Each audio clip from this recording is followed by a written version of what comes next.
सुधांशु जी, पाकिस्तान की सेना तो ये कह रही है, उनके प्रवक्ता ने कहा कि तुमने हमारा पानी रोका तो हम तुम्हारी सांसें रोक देंगे।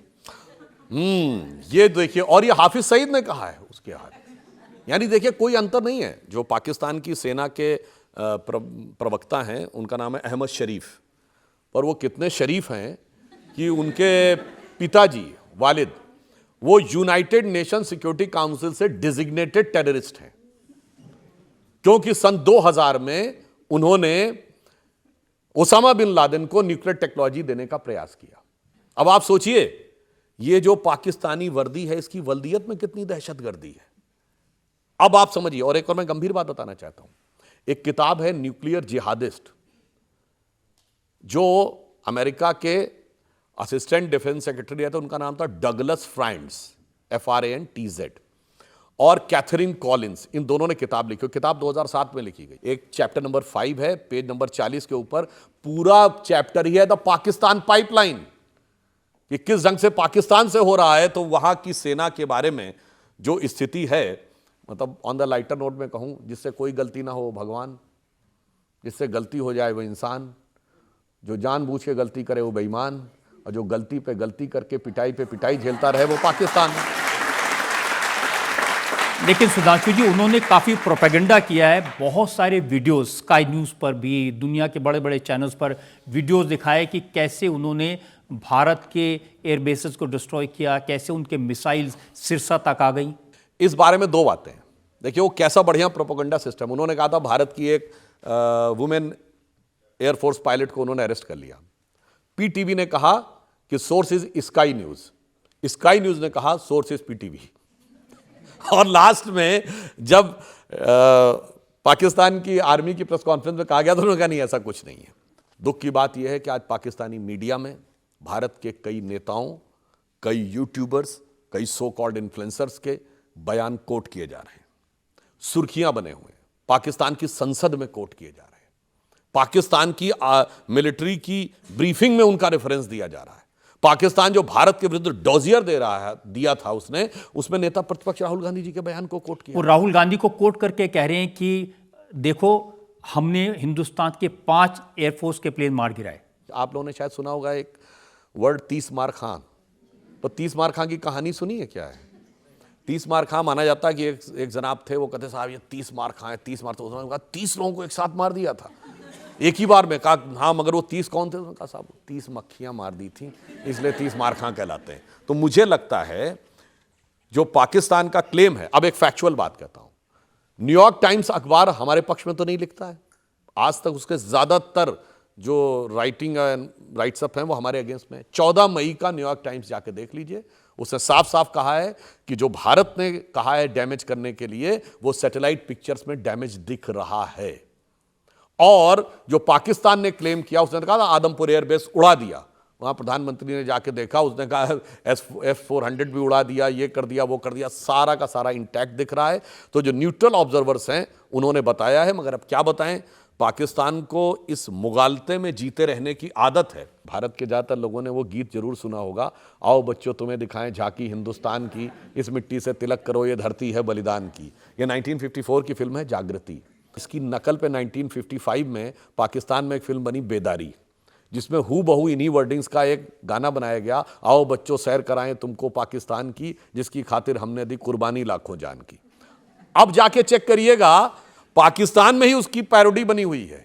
वो कहते हैं आओ बच्चों सैर कराएं तुमको पाकिस्तान की, यहां तो क्लाशनिकोव भी मिलती है अब कीमत में नान की।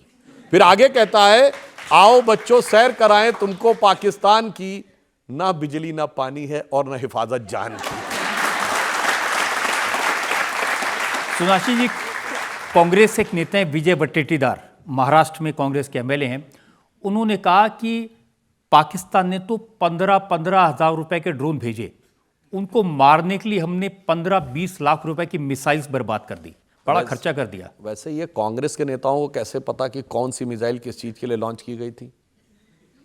यही बड़ी विचित्र सी बात है। इन नेताओं के साथ जानते क्या होता है? देखिए, ये इतना, जैसे अभी मान लीजिए वो कोविड दोबारा आने की बात हो रही ना, तो कहते हैं कि जो वायरस है वो म्यूटेट करता है, वो अपनी जीनोम सीक्वेंसिंग को बता। इनका म्यूटेशन तो बड़ा गजब का है। देखिए, जब रफेल आने वाला होता है तो एरोनॉटिक्स के एक्सपर्ट बन जाते हैं। फिर जब कोविड का वैक्सीन आने वाला था, सेलुलर माइक्रोबायोलॉजी के एक्सपर्ट बन गए। जब वो लॉन्च हुआ तो उन्होंने कहा इतनी जल्दी तो हो ही नहीं सकता है, तो उन्होंने कहा स्टैटिस्टिक्स के एक्सपर्ट बन गए। जब राम मंदिर का उद्घाटन होने वाला तो मुहूर्त के एक्सपर्ट बन गए। वही जाके अब बैलिस्टिक के एक्सपर्ट बन के आ रहे हैं। तो मुझे लगता है कि उन्हें पता होना। वैसे मैं बता दूं, सेना के कुछ जिम्मेदार अधिकारियों ने इस विषय के ऊपर फैक्चुअल जानकारी दी है। उन्होंने कहा छोटे मोटे ड्रोन आ रहे थे, उनको गन से मारा गया है।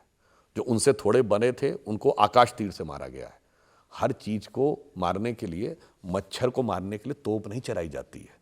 वो हमारी सेना ने सारी बातों का ध्यान रखा है और जिस प्रोफेशनलिज्म के साथ भारत की सेना ने किया है। मगर एक मामले में मैं दुख के साथ कहता हूं, एक मामले में पाकिस्तान हमसे मजबूत स्थिति में है। आप कहेंगे वो क्या?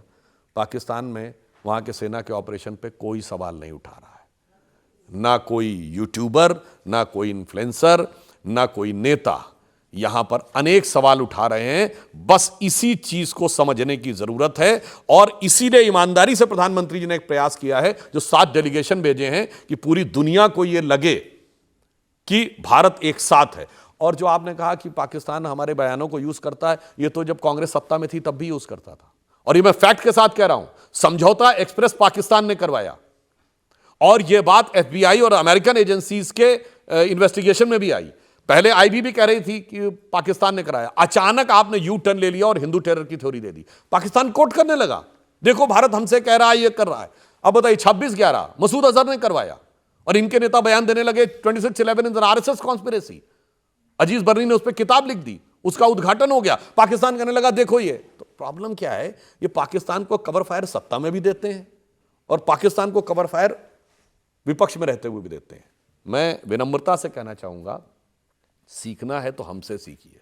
62 के युद्ध में जवाहरलाल नेहरू जी की सरकार को इस कदर समर्थन दिया था, सिर्फ जनसंघ ने नहीं था, हमारा नाम जनसंघ था, राष्ट्रीय स्वयंसेवक संघ ने भी ऐसा समर्थन दिया था कि 26 जनवरी 1963 को उन्होंने गणतंत्र दिवस परेड में इनवाइट किया था। 1965 के युद्ध में जनसंघ ने ही नहीं, लाल बहादुर शास्त्री जी ने ऑल पार्टी मीटिंग में द्वितीय सरसंघचालक गुरु गोलवलकर जी को बुलाया था।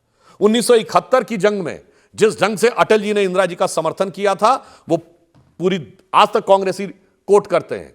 1995 में जेनेवा में जिस समय पाकिस्तान हमारे खिलाफ प्रस्ताव ला रहा था, नेता प्रतिपक्ष के रूप में अटल जी नरसिम्हा राव सरकार का समर्थन करते हुए गए थे और नरसिम्हा राव सरकार को पूरा क्रेडिट दिया। घर में आके जो लड़ाई लड़नी थी लड़ी। जब 2013 में नवाज शरीफ ने मनमोहन सिंह जी के बारे में आपत्तिजनक शब्द बोला तो मोदी जी ने बतौर चीफ मिनिस्टर कहा था, कौन होता है 125 करोड़ देशवासियों के बारे में बोलने वाला। मगर कभी कभी जानते क्या होता है, आपके ही कार्यक्रम का मैं बता रहा हूं, आपकी अदालत में अटल जी का जो एपिसोड था वो आप देखिएगा, तो उसमें रजत जी ने उनसे पूछा था कि 71 की लड़ाई में दुर्गा कहा था इंदिरा जी को, तो अटल जी ने कहा मैंने समर्थन किया था पर मैंने दुर्गा नहीं कहा था। और कहा अखबार में छप गया था। फिर उन्होंने कहा इंदिरा जी की सबसे ऑथेंटिक जीवनी पुपुल जयकर जी ने लिखी। कहा वो मेरे पास आई, मैंने कहा मैंने ऐसा नहीं कहा था। फिर उन्होंने सारे उस जमाने के आर्काइव्स, प्रोसीडिंग्स ऑफ पार्लियामेंट और अखबार छान मारे, उसमें कहीं नहीं मिला। तो अटल जी ने बड़े मजेदार ढंग से कहा था, मैंने समर्थन किया था, मैंने नहीं कहा था, पर क्या बताएं दुर्गा पीछा ही नहीं छोड़ रही।